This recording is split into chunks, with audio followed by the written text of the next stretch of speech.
તો 8 મહિના પછી ફરી એકવાર સ્વાગત છે તમારું બધાનો આજના એક નવા મિની વ્લોગની અંદર. એકચ્યુઅલી 2025 ના છેલ્લા 2 મહિના બાકી હતા એટલે કમબેક કરવાનું તો બને જ ને યાર. સૌથી પહેલા એક કામ કરીએ, બાઇકને એનર્જી ડ્રિંક પીવડાવી દઈએ, નહીતર પાછું ઘરે કમબેક થઈ જશે. સાચું કહું તો મને સમજાતું જ નહોતું કે વ્લોગ મૂકું કે નહીં, કારણ કે મને ઘણા બધા પ્રશ્નો હતા. લોકો સુધી મારા વ્લોગ પહોંચે છે કે નહીં, લોકોને મારા વ્લોગ ગમે છે કે કેમ. જો તમારી સુધી મારો વ્લોગ પહોંચી ગયો હોય ને તો કોમેન્ટમાં યસ લખી દેજો. આટલી વાત પૂરી થઈ તો આપણે આવી ગયા છીએ મેહુલભાઈની સાથે નિષ્કલંક મહાદેવના દર્શન કરવા માટે. અને આવો પગપાળા હાલતું થઈ જવાનું છે દરિયાની અંદર. તે અંદર રહેલી બધી જ નેગેટિવિટીનો કોથળો ભરીને મૂકી જવાનો પ્લાન છે અહીંયા.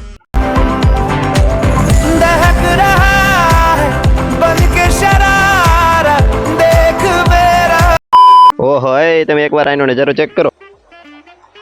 હવે જે કોમેન્ટમાં હર હર મહાદેવ લખશે ને બધાને ભાગના પાપ હું હોલસેલમાં ધોઈ દેવાનો છું. ક્યારેક ક્યારેક આપણા જીવનમાં એવા બનાવો બનતા હોય છે જે અનબિલિવેબલ હોય છે, જે હું તમને વિડીયોની લાસ્ટમાં કહીશ. શરણાગત સ્નાન કમ્પ્લીટ થઈ ગયું છે તો હવે તમે પણ મહાદેવના દર્શન કરી લો. बाकी सब ठीक है ना? बस चल रहा है भाई. What about you? हाँ